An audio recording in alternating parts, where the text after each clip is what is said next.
다시 만나게 돼서 반갑습니다. 오늘 토론 문제, 야곱이 그의 형 에서에게서 장자권을 산 것과 아버지를 속여서 장자의 축복을 받은 행동은 어떻게 이해해야 할까? 라는 이 질문과 연관하여 먼저 생각할 필요가 있는 문제 제기는 뭐냐 하면, 결과가 좋다고 모든 과정을 정당화할 수 있냐, 수단을 정당화할 수 있냐라는 것입니다. 야곱이 장자의 축복을 받은 것은 하나님의 약속의 성취라 할 수 있습니다. 하나님께서는 야곱과 에서가 태속에 있을 때에 리브가에게 이런 약속의 말씀을 주셨습니다. 두 민족이 네 태중에 있구나. 두 민족이 네 복중에서부터 나누리이다. 이 족속이 저 족속보다 강하겠고 큰 자가 어린 자를 섬기리라. 그러므로 동생 야곱이 형 에서가 받아야 할 장자의 축복을 받은 것은 하나님의 약속에 대한 성취라 할 수 있습니다. 그렇다면 야곱이 장자권을 산 것이나 장자의 축복을 아버지를 속여 빼앗은 것은 하나님의 약속에 대한 성취의 과정 가운데 있었기 때문에 정당화될 수 있는 사건이라고 할 수 있을까요? 야곱의 행동을 우리는 어떻게 평가해야 할까요? 성경의 인물 또는 그녀의 행동을 평가할 때 가장 중요한 원칙은 성경 또는 성경의 기자의 평가를 따르는 것입니다. 예를 들면 열왕기하 23장 25절의 말씀인 요시아와 같이 마음을 다하며 뜻을 다하며 힘을 다하여 모세의 모든 율법을 따라 여호와께로 돌이킨 왕은 요시아 전에도 없었고 후에도 그와 같은 자가 없었더라 라는 것은 요시아에 대한 성경의 평가 또는 성경의 기자의 평가입니다. 그 평가에 따라 우리는 요시아의 행동을, 요시아의 행적을 우리는 평가할 수 있습니다. 그런데 어떤 사건과 인물에 대해 성경이 구체적으로 평가하지 않는 것들도 있습니다. 그런 경우에는 성경이 제시하는 기본 원리를 통해 적용해야 합니다. 즉 야곱이 형에게 장자권을 산 행동이나 아버지를 속여서 장자의 축복을 받은 행동은 성경의 기본 가르침에 따라 판별하면 됩니다. 고대 근동에서 장자권을 사고 파는 것은 실제 존재했었던 관습이었지만 야곱이 에서에게 장자권을 사는 것은 그리 긍정적으로 평가되지 않아 보입니다. 성경은 장자권을 판 형의 행동에 대해 더욱 명확하게 부정적으로 평가합니다. 즉 에서가 장자의 명분을 가볍게 여김이었더라 라고 부정적으로 말합니다. 그렇다고 야곱의 행동이 정당화될 수는 없습니다.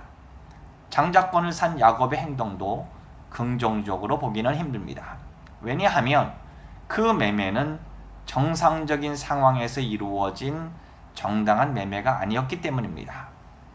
야곱이 장자권 흥정을 할 때에 형은 사냥 후에 심히 피곤하고 배가 고팠던 상황이었습니다. 인간은 기본적 욕구가 해결되지 않으면 정상적인 판단이 어려워집니다. 에서의 상황이 그러했습니다. 그런 상황 가운데 있었던 형 에서에게 야곱이 붉은 죽 한 그릇으로 장자의 명분을 산 것입니다. 사실 장자의 명분은 죽 한 그릇 정도로 살 수 있는 가치 없는 것이 아니었습니다.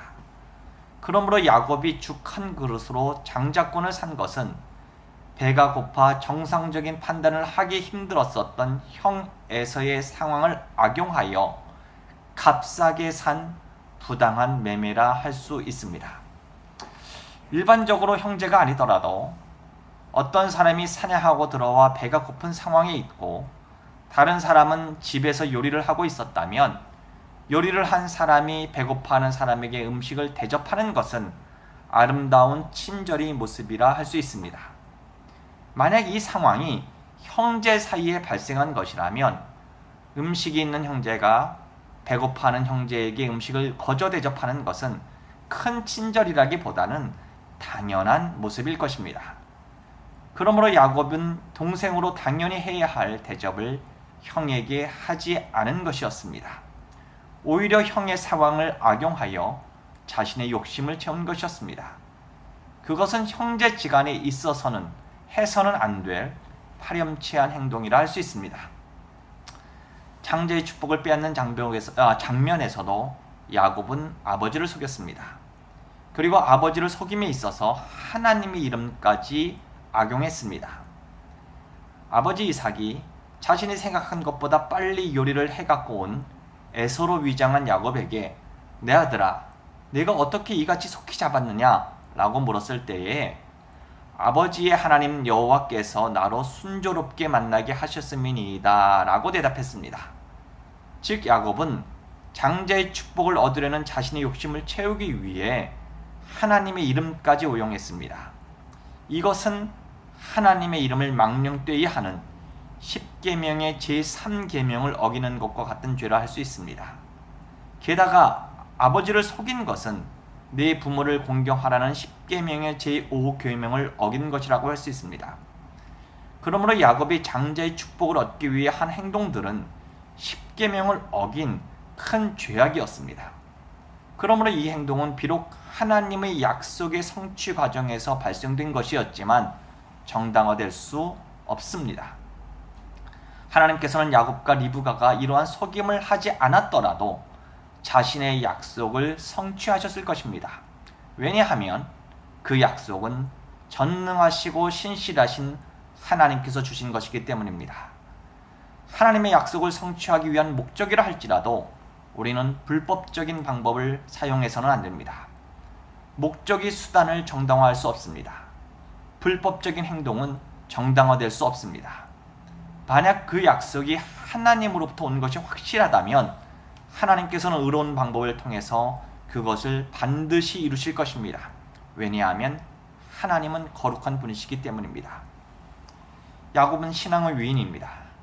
그렇지만 성경은 신앙의 위인이라 할지라도 그들을 무조건 긍정적으로만 묘사하지 않습니다. 그들에게 있는 연약한 부분까지도 솔직하게 말합니다. 성경은 신앙의 위인이었던 아브라함을 묘사할 때에도 모세와 다윗의 삶을 설명할 때에도 그들에게 있는 위대한 면뿐만 아니라 그들에게 있는 부족한 부분까지도 적나라하게 묘사합니다. 저는 성경이 신앙의 위인에게 있는 연약한 부분까지 솔직하게 묘사해서 참 좋습니다. 이를 통해 그들이 신앙의 위인들이지만 여러 면에서 부족한 저와 질적으로 다른 존재가 아니라 저와 크게 다르지 않은 존재임을 발견합니다. 그래서 그들이 더욱 친근하게 느껴집니다. 만약 성경에 그들의 연약함이 없었다면 아마 저는 그들은 저와 본질적으로 다른 신앙의 위인들이라 생각했을 것입니다. 제가 따라갈 수 없는 대상이라고 느꼈을 것입니다. 그러나 성경은 신앙의 위인들도 우리와 크게 다르지 않은 존재라는 것을 알려줍니다. 이를 통해 신앙의 위인들의 이야기를 읽는 우리들도 그들처럼 될 수 있다는 용기와 희망을 줍니다. 성경은 우리와 동떨어진 세상이나 우리와 질적으로 다른 사람들의 이야기를 담고 있지 않습니다. 우리가 살고 있는 세상, 우리와 비슷한 사람들의 이야기를 담고 있습니다. 그렇기에 성경은 우리와 친밀한 우리의 이야기가 됩니다. 야곱의 사건을 통해서, 야곱의 이러한 부족한 사건을 통해서 성경이 우리와 친밀한, 우리와 더욱 가까워지는 그러한 계기가 되었으면 좋겠습니다.